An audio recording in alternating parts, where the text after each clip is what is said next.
नमस्कार साथियों, analyser app में आपका स्वागत है।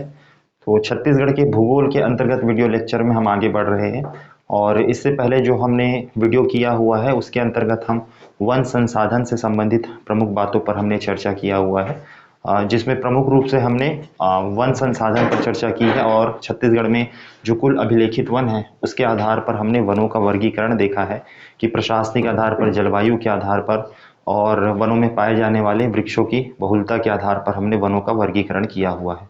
उसी के साथ साथ आज के इस वीडियो लेक्चर में आगे बढ़ते हुए हम आज बात करेंगे छत्तीसगढ़ में वन संबंधित प्रमुख आंकड़ों पर।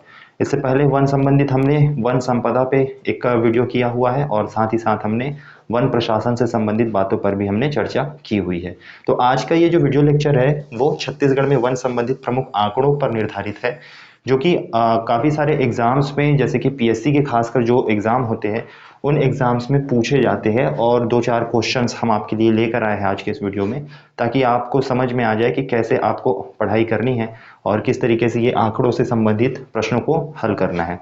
तो वन संबंधित आंकड़ों को कहने से पहले मैं आपको ये कहूँगा कि जो इससे पहले के वन वाले जो वीडियोस है वो एनालाइजर ऐप पे आपको मिल जाएंगे, और अगर ये वीडियो आप YouTube पर देख रहे हैं तो टेलीग्राम चैनल में आपको इस वीडियो का PDF मिल जाएगा और लिंक हम आपको डिस्क्रिप्शन में दे देंगे।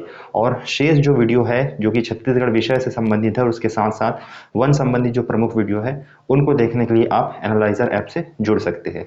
तो आइए शुरू करते हैं छत्तीसगढ़ में वन संबंधित प्रमुख आंकड़े। देखिए, वन संबंधित जो आंकड़े हैं प्रमुख रूप से तीन संस्थाओं या फिर तीन अभिलेखों के द्वारा हमें ज्ञात होती है। एक है सबसे पहला ISFR रिपोर्ट, एक हमारा है ISFR मतलब इंडियन स्टेट फॉरेस्ट रिपोर्ट। इस ISFR पर हमें क्या करनी है, इस आधार पे हमने डाटा लेकर आए हैं। दूसरा है आपका इकोनॉमिक सर्वे, आर्थिक सर्वेक्षण। छत्तीसगढ़ का जो वर्तमान इकोनॉमिक सर्वे है 2019-20 उसमें से डाटा है। और तीसरा है शासकीय प्रतिवेदन, अर्थात वन विभाग के द्वारा अलग से एक प्रतिवेदन जारी की जाती है जिसे शासकीय प्रतिवेदन कहा जाता है। और इस शासकीय प्रतिवेदन, इकोनॉमिक सर्वे और ISFR, इन तीनों की रिपोर्ट से ही आज के इस वीडियो में जो भी डाटा होंगे वो इन्हीं रिपोर्ट से ही आए होंगे। तो डाटा में किसी भी प्रकार की कोई क्रिएटिविटी नहीं हो सकती, जैसा कि हमें रिपोर्ट में दिया है सेम वही डाटा को हम आपके लिए लेकर आए हैं।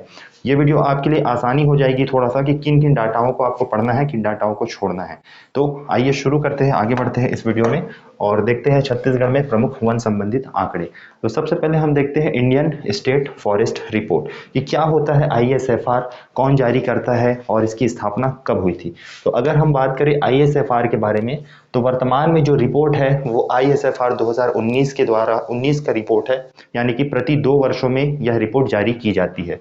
और इसके जो जारी करता है वो फॉरेस्ट सर्वे ऑफ इंडिया है, एक संस्था है फॉरेस्ट सर्वे ऑफ इंडिया जो कि यह रिपोर्ट जारी करती है। इस रिपोर्ट के बारे में अगर मैं कहूँ, इस संस्था के बारे में, फॉरेस्ट सर्वे ऑफ इंडिया जो है वो स्थापना उसकी हुई थी जून 1981 में और पर्यावरण, वन एवं जलवायु परिवर्तन मंत्रालय के अधीन ये संस्था है। यानी कि भारत सरकार के अंतर्गत एक मंत्रालय है पर्यावरण, वन एवं जलवायु परिवर्तन, उसके अधीन एक संस्था है forest survey of India. Forest survey of India के द्वारा पहली बार ISFR रिपोर्ट 1987 में जारी किया गया था। तो ध्यान रखिएगा, यहाँ से एक सवाल ये भी बन सकता है कि जो पहला रिपोर्ट है ISFR का वो कब जारी हुआ था, तो 1987 में जारी किया गया था। और वर्तमान में जो ISFR रिपोर्ट है, यानी कि जो ISFR 2019 की रिपोर्ट है वो 16वां ISFR है।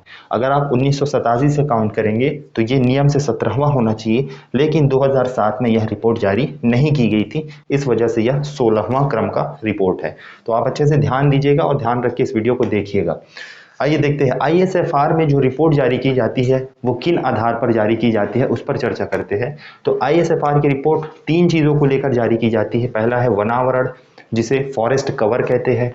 दूसरा है वृक्षावरण, जिसे ट्री कवर कहते हैं। और तीसरा है वनावरण प्लस वृक्षावरण, मतलब इन दोनों को मिलाकर। तो जो ISFR की जो रिपोर्ट है वो इन तीनों को मिलाकर या इन तीनों के आधार पर क्या होती है, जारी होती है। बेसिकली इन दो के आधार पर जारी होती है, वनावरण और वृक्षावरण, बाद में इन दोनों को काउंट कर दिया जाता है। तो इस आधार पर ISFR की रिपोर्ट जारी होती है। और यदि हम वन क्षेत्रफल की बात करें तो वन क्षेत्रफल वन आवरण से अलग होता है। वन क्षेत्रफल जो होता है वो अभिलेखित वन होता है, जिसे रिकॉर्डेड फॉरेस्ट एरिया कहा जाता है। और भारतीय वन अधिनियम 1927 में जो दर्ज किए गए हैं उसी के हिसाब से वन क्षेत्रफल क्या हुआ है, निर्धारित हुआ है। यानी कि वन क्षेत्रफल किसी क्षेत्र का अगर निर्धारित हो चुका है तो वो तब तक नहीं बदलेगा जब तक कि भारतीय वन अधिनियम 1927 में कोई परिवर्तन ना किया जाए। यदि हम राज्य में वन क्षेत्रफल पढ़ते हैं तो हम 59,772 ही पढ़ते आए हैं। पिछले वीडियो में हमने यहाँ चर्चा भी किया हुआ है। तो ये 59,772 ये तब तक बना रहेगा जब तक कि इस 1927 के अधिनियम में कोई परिवर्तन ना किया गया हो। तो ध्यान रखिएगा, जो वन क्षेत्रफल है वो एक्चुअल में क्या है, अभिलेखित वन कहा जाता है उसे, जो कि वर्तमान में छत्तीसगढ़ कितना है, 59,772 वर्ग किलोमीटर क्षेत्रफल में वन क्षेत्रफल है। आगे देखते हैं हम वनावरण। तो ISFR की जो वास्तव में जो रिपोर्ट है वो वनावरण, वृक्षावरण तथा वनावरण और वृक्षावरण का आधार पर किया जाता है। और ये वनावरण वृक्षावरण का जो घनत्व जो कह लीजिए या फिर इसका जो आकलन जो है वो ट्री कैनोपी डेंसिटी के आधार पर किया जाता है। मतलब वृक्षों का वितान या फिर मंडपाकार आच्छादन के आधार पर किया जाता है। देखिए सामान्यतः अगर हम देखें तो अगर हम एक पेड़ की बात करें तो कुछ पेड़ इस तरीके से होते हैं। ये उसका जड़ है। वृक्ष की हम बात करें तो ये जड़ जो है वो जमीन के नीचे पाई जाती है। ये उसका तना है और ये वृक्ष के तने के ऊपर आपको दिख रहा होगा जो मंडपाकार जो आच्छादन शब्द का प्रयोग किया गया है वो यही आच्छादन है। मतलब अगर पूरे क्षेत्र में इस वन का जो आच्छादन है तो यही आपकी क्या कहलाती है, कैनोपी कहलाती है। तो ये कैनोपी के घनत्व या फिर सघनता के आधार पर ही क्या किया जाता है, ISFR की रिपोर्ट जारी की जाती है जिसके अंतर्गत वनावरण का निर्धारण किया जाता है। तो ध्यान रखिएगा, कैनोपी क्या होती है समझ में आ रहा होगा आपको कि जो आच्छादन है मंडपाकार उसी को ही क्या कहते हैं, कैनोपी। और इसकी घनत्व के आधार पर ही क्या किया जाता है, वनावरण का निर्धारण किया जाता है। तो अगर हम बात करें वनावरण, तो वनावरण में तीन प्रमुख चीजें आती है। एक होता है अत्यंत सघन वन, एक होता है सामान्य सघन वन और एक होता है आपका खुला वन। ठीक है, और तीनों के अंतर्गत एक क्राइटेरिया डिसाइड होता है। यानी कि अगर आप ट्री कैनोपी डेंसिटी की बात करें, TCD की, तो जब ट्री कैनोपी डेंसिटी का मान 10 से 40% के बीच होता है तो वह वन होता है खुला वन। क्लियर। जब ट्री कैनोपी डेंसिटी का मान 40 से 70% के बीच होता है तो उसे सामान्य सघन वन की श्रेणी में रखा जाता है। और जब ट्री कैनोपी डेंसिटी का मान 70 या उससे अधिक हो उसे अत्यंत सघन वन की श्रेणी में रखा जाता है। तो जो वनावरण है उसके अंतर्गत तीन प्रमुख कैटेगरी या तीन प्रमुख वर्ग आते हैं। वो तीन वर्ग को आप अच्छे से ध्यान में रखिएगा। एक है अत्यंत सघन वन, एक है सामान्य सघन वन और एक है खुला वन। और ये तीनों का क्राइटेरिया भी अच्छे से याद रखिएगा कि कितने से कितने प्रतिशत तक ट्री कैनोपी डेंसिटी का मान होगा तो वो वन कौन से श्रेणी में आएंगे। अगर ट्री कैनोपी डेंसिटी का मान 10% से कम है या 10% से नीचे है तो ऐसे क्षेत्रों को झाड़ियों के अंतर्गत शामिल किया जाता है। यानी कि वे वनों की श्रेणी में नहीं आते, वे झाड़ियों की श्रेणी में आते हैं। तो हमने अभी देखा कि जो ISFR की जो रिपोर्ट जारी होती है वो वनावरण वृक्षावरण के आधार पर होती है। वनावरण में तीन चीजें होती है, अत्यंत सघन, सामान्य सघन और खुला वन। किस आधार पर इनको बांटा गया है ये भी हमने देखा, ट्री कैनोपी डेंसिटी के आधार पे। और अगर हम ISFR 2019 की बात करें तो जो भारत का भौगोलिक क्षेत्रफल है वो बताया गया है 32,87,469। वास्तव में हम भारत का भौगोलिक क्षेत्रफल कितना पढ़ते हैं, 32,87,263 वर्ग किलोमीटर पढ़ते हैं, बचपन से ही पढ़ते आए हैं। लेकिन जो ISFR की रिपोर्ट है उसके अनुसार भारत का जो भौगोलिक क्षेत्र है जिसे हम ज्योग्राफिकल एरिया कहते हैं वो 32,87,469 वर्ग किलोमीटर बताया गया है। और इस 32,87,469 के लगभग 21.67% भाग पर वनावरण पाया जाता है। तो बिल्कुल इस डाटा को आप अच्छे से ध्यान रखिएगा कि भारत के कितने प्रतिशत क्षेत्रफल पर या भारतीय भूभाग के कितने प्रतिशत क्षेत्रफल पर वनावरण पाया जाता है। अगर पूछे तो आपको याद आना चाहिए कि 21.67% भूभाग पर क्या पाया जाता है, वनावरण पाया जाता है। आइए आगे चर्चा करते हैं कि ये 21.67% कितना क्षेत्रफल है। तो जो वास्तव में वनावरण का जो क्षेत्रफल है भारत में, अभी हम किसकी बात कर रहे हैं, भारत की बात कर रहे हैं। तो भारत में जो वनावरण का क्षेत्रफल है 7,12,249 वर्ग किलोमीटर है, जो कि कुल भौगोलिक क्षेत्रफल का 21.67% है। ध्यान रखिएगा किसका 21.67% है? ज्योग्राफिकल एरिया का, यानी कि जो भौगोलिक क्षेत्र है भारत का 32,87,463, उसका 21.67% है, जो कि 7,12,249 वर्ग किलोमीटर है। और ये किसका मान है? तो वनावरण का मान है। अगर हम छत्तीसगढ़ की बात करें तो ISFR जो रिपोर्ट है उसमें छत्तीसगढ़ का जो ज्योग्राफिकल एरिया है, यानी कि जो भौगोलिक क्षेत्र है, वो 1,35,192 वर्ग किलोमीटर रखा गया है, यानी कि मान लिया गया है। और इस 1,35,192 वर्ग किलोमीटर में 41.14% भाग पर क्या है? वनावरण है। हम क्या पढ़ते हैं? वन क्षेत्रफल पढ़ते हैं, और वन क्षेत्रफल कितना है? 59,772। उस 59,772 को अगर हम कुल ज्योग्राफिकल एरिया के, यानी कि कुल भौगोलिक क्षेत्रफल के अगर हम ले, तो वो 44.21% आता है। लेकिन यहाँ पर बात हो रही है किसकी? वनावरण की बात हो रही है। तो वनावरण के अंतर्गत 41.14% भूभाग छत्तीसगढ़ का जो है वनावरण में आता है, जो कि कुल क्षेत्रफल का, यानी कि 1,35,192 का 55,611 वर्ग किलोमीटर है। तो बिल्कुल अच्छे से ध्यान रखिएगा, अच्छे से वीडियो को बार बार देखिएगा अगर एक बार में समझना है। डाटा मिसमैच आपसे नहीं होने चाहिए, ना ही कंफ्यूजन होना चाहिए। तो ये आपका कुल भौगोलिक क्षेत्र है। इस कुल भौगोलिक क्षेत्र का इतना क्षेत्रफल वनावरण में आता है, जो कि कुल भौगोलिक क्षेत्र का 41.14% है। ISFR 2017 की रिपोर्ट जो जारी हुई थी, उस रिपोर्ट में छत्तीसगढ़ में जो वनावरण का क्षेत्रफल था वो 55,547 वर्ग किलोमीटर था। तो इस रिपोर्ट को भी आपको ध्यान रखना है कि जो 2017 में जारी हुई थी उसमें छत्तीसगढ़ में वनावरण था 55,547 वर्ग किलोमीटर, और जो 2019 में जारी हुई है वो रिपोर्ट है 55,611। यानी कि 19 में जो रिपोर्ट जारी की गई है उसमें यह बताया गया है कि छत्तीसगढ़ भूभाग में 64 वर्ग किलोमीटर में वनावरण में क्या हुई है? वृद्धि हुई है, जो कि कुल भौगोलिक क्षेत्र का कुल वृद्धि का मतलब 0.12% है। यानी कि आप ये कह सकते हैं कि 55,611 वर्ग किलोमीटर में 0.12% की वृद्धि हुई है, जो कितना है? 64 वर्ग किलोमीटर है। क्लियर? छत्तीसगढ़ में जो वृक्षावरण का क्षेत्रफल है वो 4248 वर्ग किलोमीटर है। वृक्षावरण कहने का मतलब जहां जहां वृक्ष लगे हुए हैं। तो वनावरण समझ में आ गया, कैनोपी के आधार पर डिसाइड होता है, और वृक्षावरण जो उस वृक्ष का जो क्षेत्रफल है, तो वो पूरा क्षेत्रफल को अगर हम काउंट करेंगे तो वो 4248 वर्ग किलोमीटर आएगा, जो कि कुल भौगोलिक क्षेत्रफल का 3.14% है। ध्यान रखिएगा कि जो 55,611 वर्ग किलोमीटर है ये वनावरण है, जो कि छत्तीसगढ़ के कुल भौगोलिक क्षेत्रफल का 41.14% है। और अगर वृक्षावरण की हम बात करें तो छत्तीसगढ़ में 4248 वर्ग किलोमीटर में वृक्षावरण है, जो कि छत्तीसगढ़ के कुल भौगोलिक क्षेत्रफल का 3.14% है। उसी के साथ अगर हम फॉरेस्ट कवर और ट्री कवर, यानी कि वनावरण प्लस वृक्षावरण की अगर हम बात करें तो 59,859 वर्ग किलोमीटर होता है, जो कि छत्तीसगढ़ के कुल क्षेत्रफल का, यानी कि 1,35,192 वर्ग किलोमीटर का 44.28% है। तो यहाँ पर आपको दो प्रमुख डाटा आपको मिल गए। एक मिला वनावरण, तो वर्तमान में छत्तीसगढ़ में वनावरण कितना है? इतना है। तो छत्तीसगढ़ में वनावरण का कुल भौगोलिक क्षेत्रफल का कितना प्रतिशत है? तो 41.14% है। दूसरा प्रमुख डाटा कि छत्तीसगढ़ में वृक्षावरण कितना है? तो 4248 वर्ग किलोमीटर है।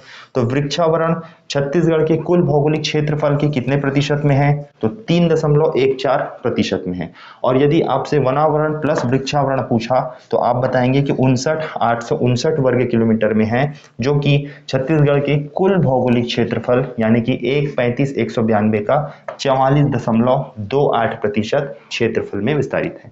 वहीं अगर 2017 का डाटा पूछा ISFR 2017 से, ISFR रिपोर्ट 2019 में छत्तीसगढ़ भूभाग में कितने प्रतिशत या कितना क्षेत्रफल में वनावरण में वृद्धि हुई है, तो आप बताएंगे कि 64 वर्ग किलोमीटर में क्या हुई है? वृद्धि हुई है, और 0.12% में क्या हुई है? वृद्धि हुई है। तो अच्छे से इन डाटास को आप ध्यान रखिएगा और ध्यान रख के पढ़िएगा।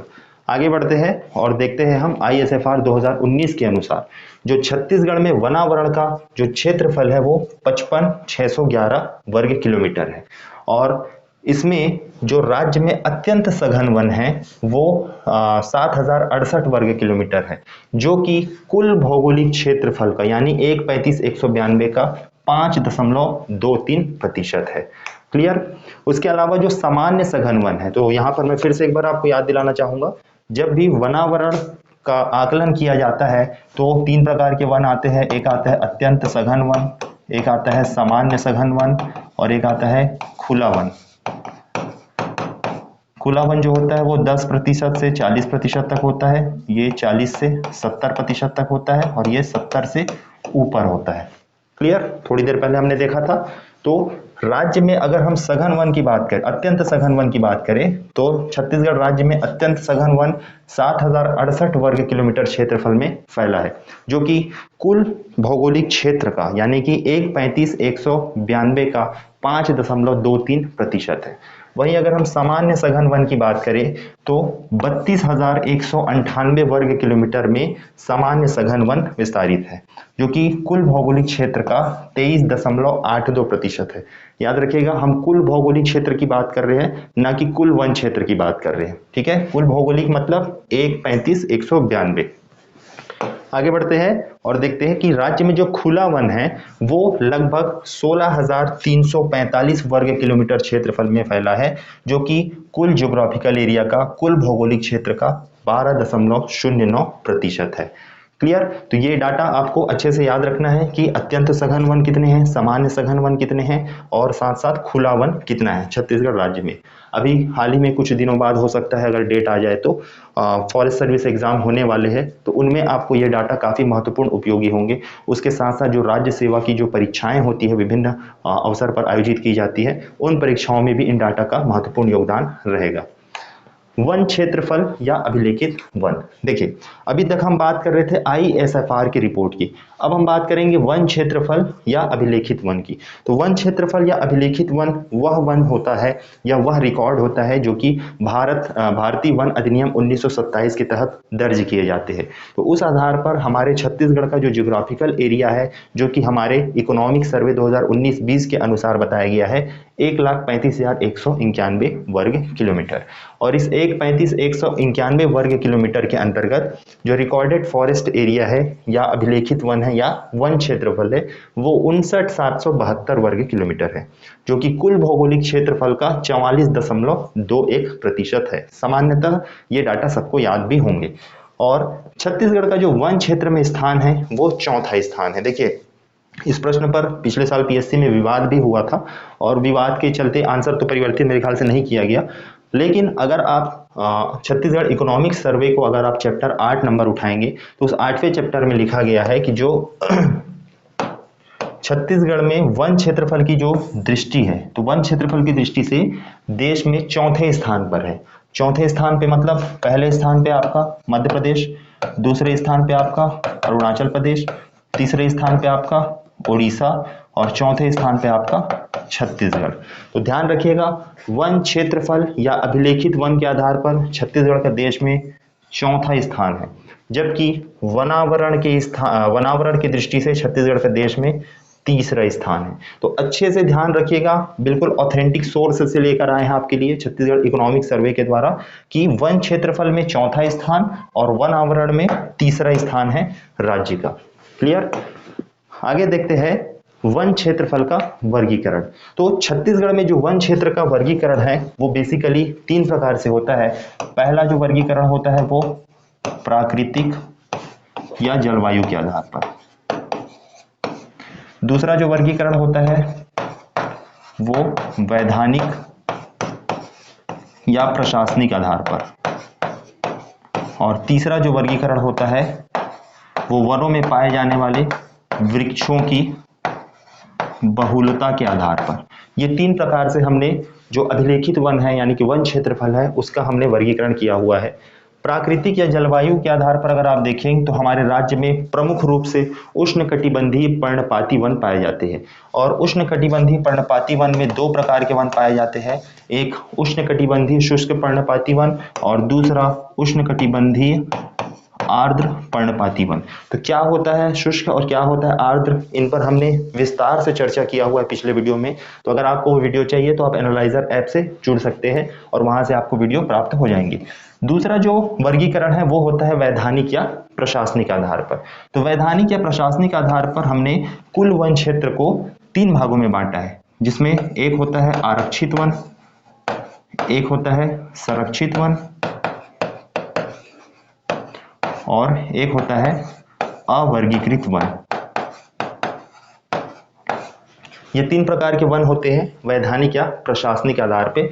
और जो वृक्षों की बहुलता के आधार पर जो हमने वनों का वर्गीकरण किया है उसमें एक होता है आपका मिश्रित वन, जिसमें सभी प्रकार के वन आते हैं, साल, सागौन, साजा, बीजा, खैर, हल्दू, बबूल, आम, इमली, दुनिया भर के जितने भी वृक्ष हैं वो सभी जो छत्तीसगढ़ में पाए जाते हैं वो सभी को मिलाकर मिश्रित वन की श्रेणी में रखा गया है। इसके अलावा एक जो प्रमुख वन है हमारे छत्तीसगढ़ का वो है साल वन। साल हमारे छत्तीसगढ़ का राजकीय वृक्ष भी माना जाता है।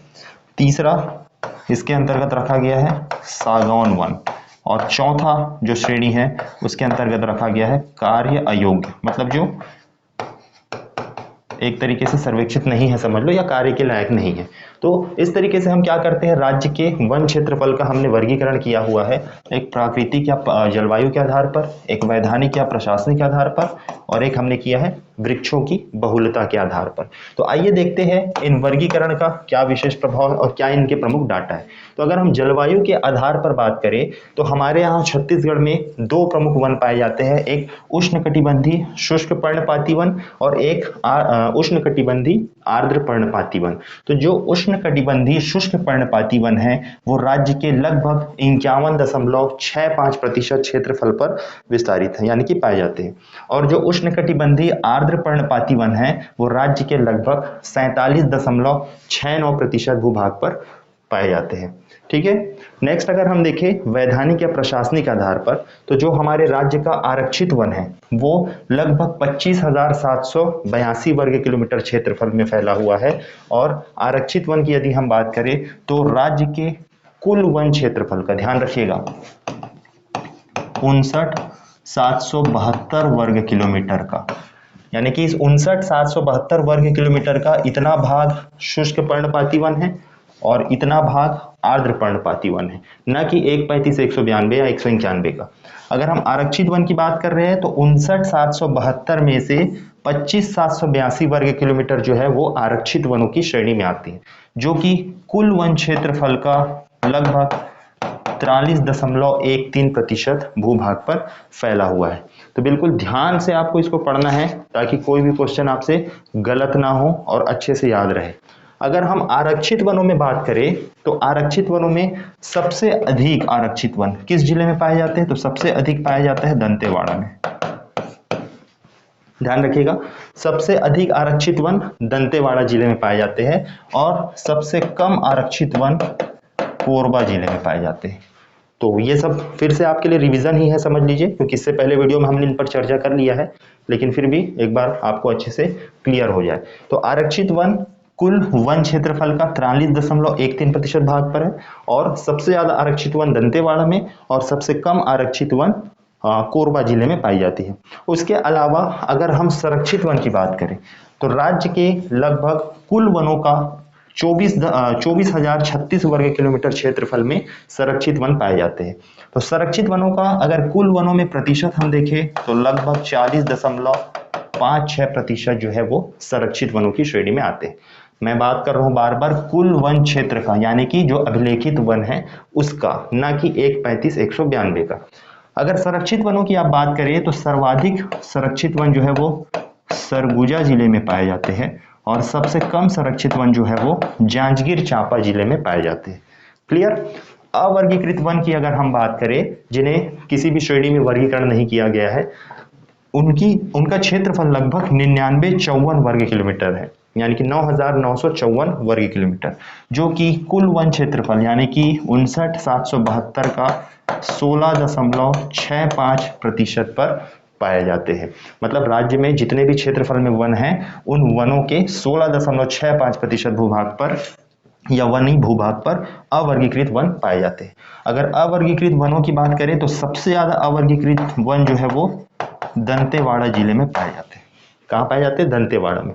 और सबसे कम के बारे में जो है शासकीय प्रतिवेदन में कहीं पर भी उल्लेख नहीं है, इसलिए हम इस पे नहीं लिख रहे हैं। लेकिन सामान्यतः यह कहा जाता है कि जो धमतरी है उस जिले में सबसे कम अवर्गीकृत वन माने जाते हैं। तो आप इसको बिल्कुल ध्यान मत दीजिएगा धमतरी को, क्योंकि शासकीय प्रतिवेदन में हमें कहीं से भी ये नहीं मिला है, ना ही कोई ऑथेंटिक सोर्स से हमें ये जानकारी मिली है कि अवर्गीकृत वन जो है सबसे कम किस जिले में है। तो केवल अधिक को ही याद रखिएगा कि दंतेवाड़ा जिले में जो है अवर्गीकृत वन सबसे अधिक पाए जाते हैं। तो इस तरीके से हमने क्या देखा? राज्य के प्रमुख वर्गीकरण देखा, जिनमें हमने दो आधार पर देखे, एक जलवायु के आधार पर, एक हमने वैधानिक या प्रशासनिक आधार पर।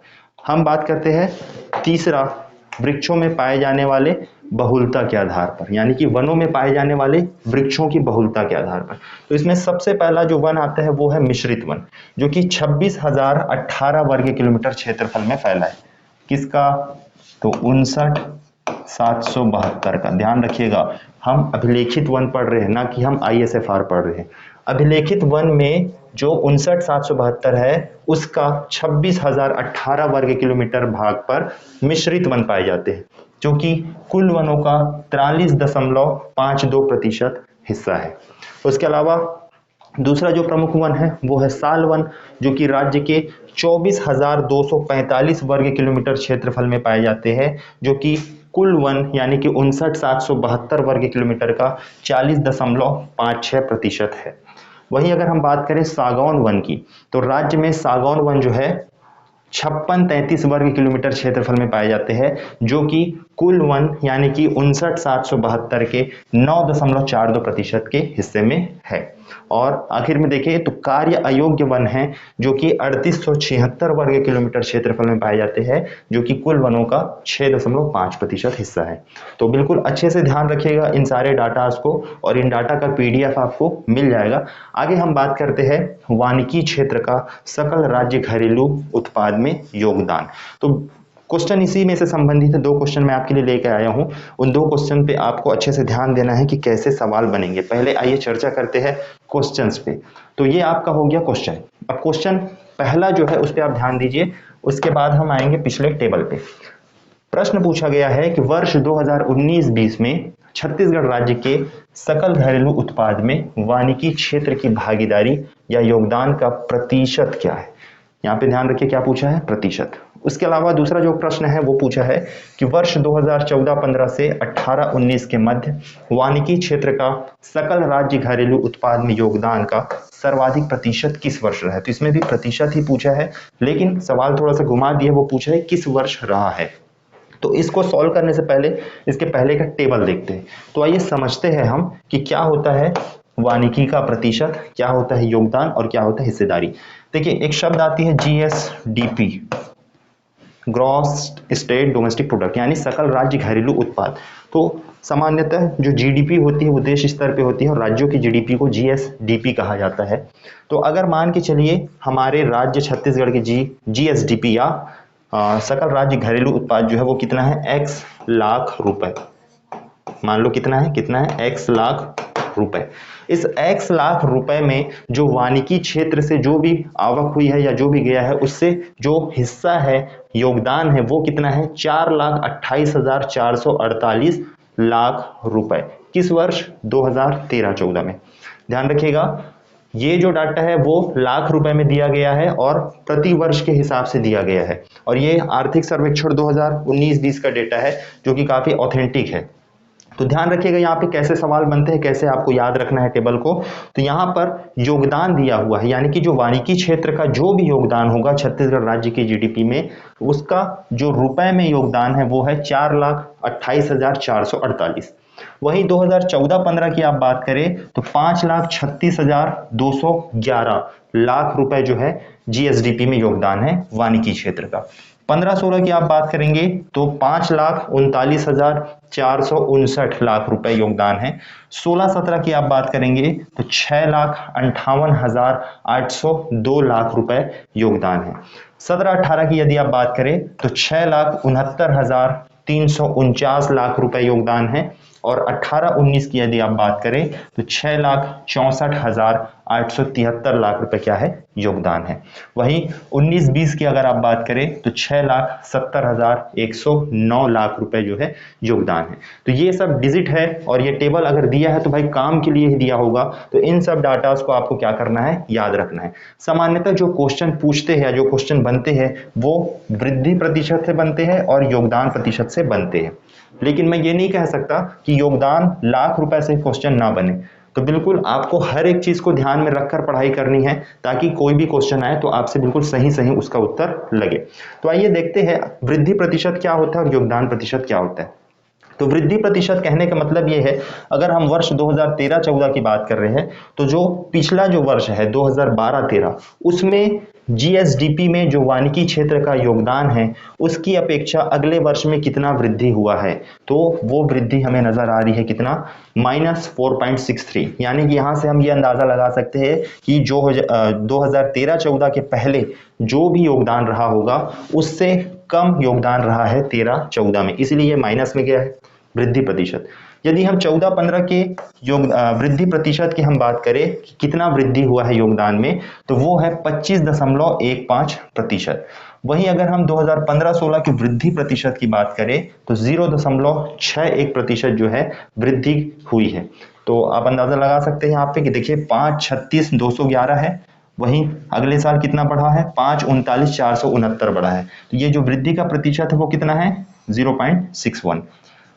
अगले वर्ष 2016-17 की यदि हम बात करें तो 6,58,802 लाख रुपए, जो कि पिछले वर्ष की तुलना में 22.12% की क्या है, वृद्धि दर्ज की गई है। और इसी तरीके से अगर हम 2017-18 में बात करें तो जीएसडीपी में जो वृद्धि का प्रतिशत है वो 1.60% है, और 2018-19 में ये फिर से कम हो गया है, क्योंकि 669,349 की बात अगर आप देखेंगे तो 664, लगभग 4,000 4,500 के करीब जो है कम हुआ है। तो वो कमी कितना प्रतिशत है, तो 0.67, जो कि माइनस में है। और अंतिम वर्ष यानी कि पिछले वर्ष की हम बात करें 2019-20 की, तो 6,70,109 लाख रुपए जो है वो योगदान है किसमें, जीएसडीपी में, जो कि पिछले वर्ष की तुलना में 0.79 यानी कि 0.79% क्या है, वृद्धि है। तो बिल्कुल ध्यान से आपको रखना है, यहाँ पे ध्यान ये देना है कि कितना डिजिट दिया है और कितना वृद्धि हुआ है। क्लियर। अब हम बात करते हैं योगदान प्रतिशत की, कि भाई ये जो 4,28,448 लाख रुपए है वो छत्तीसगढ़ के कुल जीडीपी में कितना प्रतिशत योगदान दे रहा है, तो 2.48% योगदान। 14-15 में 536,211 जो है वो 3.06% का योगदान दे रहे हैं। अगर हम 15-16 की बात करें तो 2.99% का योगदान है, यहाँ पे ध्यान रखिएगा प्रतिशत में दिया है ना। 16-17 की हम बात करें 3.37% का योगदान है। 17-18 की बात करें तो 3.28% का योगदान। 18-19 में 3.04% का योगदान, और 19-20 में 2.91% का क्या है, योगदान है। तो वर्तमान का ये डाटा है, बिल्कुल अच्छे से ध्यान में रखिएगा। तो ये पूछ सकता है यहाँ से सवाल कि वर्ष 2019-20 में वानिकी क्षेत्र का योगदान सकल राज्य घरेलू उत्पाद में कितना है। तो योगदान अगर पूछा तो अगर योगदान प्रतिशत में पूछेगा तो वो आएगा 2.91%। यदि वो पूछा कि योगदान में कितने प्रतिशत की वृद्धि हुई है तो आप बताएंगे 0.79% की वृद्धि। और अगर वो पूछा कि सकल राज्य घरेलू उत्पाद में वर्ष 2019-20 में वानिकी क्षेत्र का क्या योगदान रहा है, पुस्तक में दे देगा लाख रुपए में, तो आपको यहाँ पे पहचानना होगा कि 6,70,109 लाख रुपए का क्या है, योगदान रहा है। तो ये टेबल जब तक आपको याद नहीं रहेगा तब तक आप कोई भी सवाल नहीं बना पाएंगे। बेसिकली हम क्या करते हैं, 19-20 का रट के चले जाते हैं और पिछला डाटा को हम क्या कर देते हैं, भूल जाते हैं। बहुत ज्यादा होता है तो हम क्या करते हैं कि किस वर्ष सर्वाधिक रहा है उसको पढ़ते हैं। तो जैसे योगदान प्रतिशत किस वर्ष से सर्वाधिक रहा है, तो यहाँ पे हमें नजर आ रहा है कि जो 2016-17 है उस वर्ष जो है सर्वाधिक रहा है। अब यहाँ पे हमारे पास जो डाटा है वो 13-14 से लेकर 19-20 तक के हैं, लेकिन अगर मान लो सवाल पूछ दिया 14-15 से 18-19 तक, तब आप कैसे करेंगे। तो जब तक आपको ये पूरा टेबल मालूम नहीं होगा तब तक आप सवाल अच्छे से नहीं बना पाएंगे। तो जो डाटा वाले क्वेश्चन है उसके लिए आपको इस टेबल की जानकारी होनी चाहिए। तो यहाँ पर हम अगर देखें कि किस वर्ष सर्वाधिक योगदान रहा है, अगर हम 13-14 से लेकर 19-20 तक की हम बात करें तो हमें नजर आ रहा है कि जो योगदान का प्रतिशत है जीएसडीपी में वानिकी का, वो 3.37% सर्वाधिक रहा है किस वर्ष 2016-17 में। यदि 19-20 तक अगर आपसे पूछे कि किस वर्ष योगदान का प्रतिशत न्यूनतम रहा है तो आप बताएंगे 2019-20 में योगदान का जो प्रतिशत है वो न्यूनतम रहा है। अगर पूछा जाए कि किस वर्ष वृद्धि का प्रतिशत यानी कि सकल राज्य घरेलू उत्पाद में वानिकी क्षेत्र का वृद्धि का प्रतिशत किस वर्ष सर्वाधिक रहा है तो आप बताएंगे 2016-17 में सर्वाधिक रहा है 22.12%। और किस वर्ष न्यूनतम रहा है अगर पूछा तो आप बताएंगे कि ये नहीं आएगा, ये आएगा 2013-14 में न्यूनतम रहा है -4.63%। तो आइए देखते हैं उन क्वेश्चन को जिसको थोड़ी देर पहले हमने चर्चा की थी और उस क्वेश्चन को इस टेबल के माध्यम से हम सॉल्व करने की कोशिश करते हैं। तो क्वेश्चन है हमारा, पहला क्वेश्चन लेते हैं हम। इसमें पूछा है कि वर्ष 2019-20 में छत्तीसगढ़ राज्य के सकल घरेलू उत्पाद में वानिकी क्षेत्र की भागीदारी या योगदान का प्रतिशत। तो यहाँ पे याद रखिएगा क्या पूछ दिया, प्रतिशत, ना कि लाख रुपए में। और क्या पूछा है, भागीदारी या योगदान। तो इससे पहले स्लाइड में हम गए और यहाँ पे हमें दिख रहा है योगदान या भागीदारी, और वो भी किसमें, प्रतिशत में। तो वो पूछा क्या है, 2019-20 में जो योगदान या प्रतिशत है वानिकी का वो क्या अनुमानित है। तो इसका सही आंसर हो जाएगा आपका 2019-20 में 2.91%, जो कि आपका डी। तो ऑप्शन डी आपका क्या हो जाएगा, सही हो जाएगा, क्योंकि 19-20 में जो छत्तीसगढ़ राज्य का सकल घरेलू उत्पाद में जो वानिकी क्षेत्र की भागीदारी का जो प्रतिशत है वो कितना है, 2.91, और ये 19-20। तो इस तरीके से आपको क्वेश्चन सॉल्व करने हैं। दूसरा क्वेश्चन लेते हैं। इसमें पूछा गया है कि वर्ष 2014-15 से, ध्यान रखिएगा कब से कब तक, 2014-15 से 2018-19 के मध्य वानिकी क्षेत्र का सकल राज्य घरेलू उत्पाद में योगदान का सर्वाधिक प्रतिशत किस वर्ष रहा है। तो यहाँ पर जब तक आपको 14-15 से लेकर 18-19 तक के पूरे टेबल के डाटा याद नहीं रहेंगे तब तक आप नहीं अंदाजा लगा सकते। मतलब हम क्या करते हैं, शॉर्ट ट्रिक अपनाते हैं और जो सर्वाधिक है उसको हम पढ़ लेते हैं, जो न्यूनतम है उसको भी हम पढ़ लेते हैं। तो उस आधार पे भी ये सवाल आपसे बन जाएंगे। तो 14-15 से 18-19 तक का हम टेबल देखते हैं। और क्या पूछा है कि सकल राज्य घरेलू उत्पाद में योगदान का सर्वाधिक प्रतिशत किस वर्ष रहा है। तो 14-15 की अगर हम बात करें तो यहां से लेकर 18-19 तक, यानी कि यहां तक, तो यहां तक सर्वाधिक प्रतिशत योगदान कर रहा है। तो हम भाई 3.06, ये भी कम है, ये भी कम है, ये सबसे अधिक है। और इन सब में अगर हम कंपेयर करें तो सबसे अधिक हमें नजर आता है 3.37, यानी कि वर्ष 2016-17 में जो योगदान का प्रतिशत है वानिकी क्षेत्र का सकल राज्य घरेलू उत्पाद में वो सर्वाधिक रहा है। कब से कब तक, 2014-15 से लेकर 2018-19 तक। तो इस तरीके से आपको ऐसे सवाल जो है वो सॉल्व करने हैं। तो इसका सही उत्तर हो जाएगा आपका 2016-17। तो इसी के साथ हमारा जो आज का वीडियो लेक्चर है जो कि वन संबंधित प्रमुख आंकड़ों पर आधारित था, ये होता है कंप्लीट। और यदि आप ये वीडियो YouTube पर देख रहे हैं तो आपको इस वीडियो का जो टेलीग्राम चैनल पे जो हमारा PDF आएगा उसका लिंक आपको हम दे देंगे, वहां से आप जाकर आज के इस वीडियो का PDF डाउनलोड कर सकते हैं। और अधिक वीडियो के लिए छत्तीसगढ़ से संबंधित जो प्रमुख वीडियो है, प्रमुख टॉपिक्स हैं, उनके लिए आप एनालाइजर ऐप डाउनलोड कर सकते हैं, वहां से आप वीडियो प्राप्त कर सकते हैं। हमारे यहाँ एनालाइजर ऐप में वर्तमान में टेस्ट सीरीज प्रारंभ हो चुके हैं और पिछले गत वर्षों में जो हमने टेस्ट सीरीज लिया था उसमें लगभग 32 से अधिक प्रश्न जो है ऐसे आए हुए हैं जो कि 2018-19 CGPSC प्री में आए थे, जो हमने उस समय टेस्ट सीरीज आयोजित किए थे। और 46 से अधिक प्रश्न पिछले वर्ष 2019-20 के प्री में पूछे गए थे, जो कि हमने टेस्ट सीरीज में ऐसे क्वेश्चंस को शामिल किए थे। तो राज्य सेवा परीक्षा हो या कोई भी परीक्षा हो, उससे संबंधित जो भी जानकारी आपको लेनी हो आप एनालाइजर ऐप से जुड़ सकते हैं। और इसी के साथ मुझे इजाजत दीजिए, मिलते हैं अगले वीडियो में। धन्यवाद।